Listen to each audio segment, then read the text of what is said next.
The world is on fire. From Ukraine to Gaza, conflict is ripping apart the global order. But a powder keg you might be missing? The Middle East and the Horn of Africa. And with Donald Trump back in the White House, the stakes have never been higher. Alliances will be tested, old scores will be settled, and the region stands to be reshaped in Trump's image, or at least at his price. Get ready, because what happens next will shock you. Unlike the last time Trump stormed into power, the Gulf Arab states, Saudi Arabia, the UAE, and even Qatar, are no longer playing second fiddle to Uncle Sam. They've become indispensable. They've got serious leverage. Think of them as kingmakers in a new multipolar world. They've positioned themselves as key players in everything from the Russia-Ukraine conflict to negotiating with Iran. They're savvy, strategic, and they have the cash to back it up. After Biden's support for the unhinged revenge policy of Israel, the gloves are off. The UAE particularly is decoupling from the US while Qatar has its eggs firmly in the American basket. The question is, how far will they go to protect their interests under Trump 2.0? The answer is alarming. These Gulf states are no longer afraid to chart their own course. For the UAE, Trump's return is like Christmas come early. Abu Dhabi operates with a zero-sum mentality. A transactional leader like Trump is music to their ears. They delivered the Abraham Accords, Trump's first-term win, and they expect a return on that investment. Expect the gloves to come off in Libya, Sudan, and Yemen. The UAE's strategy? Weaponized interdependence. They'll use their massive wealth and network of proxies, from warlords in Libya to the Rapid Support Forces militia in Sudan, to become an indispensable broker for Trump's America First agenda. They'll silently push for a containment policy towards Iran, but don't want to be on the front lines of military escalation. Qatar, on the other hand, is playing a far more delicate game. They've invested heavily in relationships within the Republican Party, hoping to sway the unpredictable Trump. As a major non-NATO ally and home to the largest American military base in the region, Qatar holds a unique card. But there's a dark cloud on the horizon: Qatar's role as a mediator with Hamas. Pro-Israel voices surrounding Trump are already questioning Doha's intentions.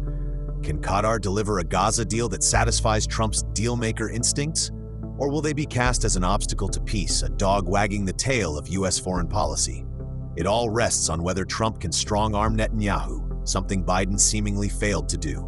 Saudi Arabia sees Trump's return as a chance to restore the old order, with the US as the undisputed regional hegemon. They crave the value-free transactionalism that lets them pursue their interests without lectures on human rights. Remember the Khashoggi affair? Water under the bridge, apparently, especially when Riyadh is ready to invest big in America to keep Trump happy. But make no mistake, the Saudis aren't naive. They know Trump's vision is limited. No one wants Trump to fight Iran to the last Saudi soldier. What they crave is a deal of the century. A comprehensive defense treaty with the US, ensuring their security for decades to come. But with Congress unlikely to sign off and normalization with Israel a near impossibility given Israel's current direction, is this a pipe dream?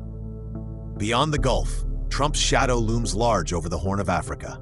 We are talking about a region on the brink, Sudan spiraling into chaos, Ethiopia simmering with ethnic tensions, and Somalia still a haven for terror. Here, Trump's America First policy takes on a sinister twist. Democracy and human rights? Forget about it. It is all about hard power. Enter Eritrea, dictatorship, but also a pillar of stability in a chaotic neighborhood. The shocking twist? Some strategists are urging Trump to embrace Eritrea as a key US partner. A military base on the Eritrean coast could counter China and Russia's growing influence.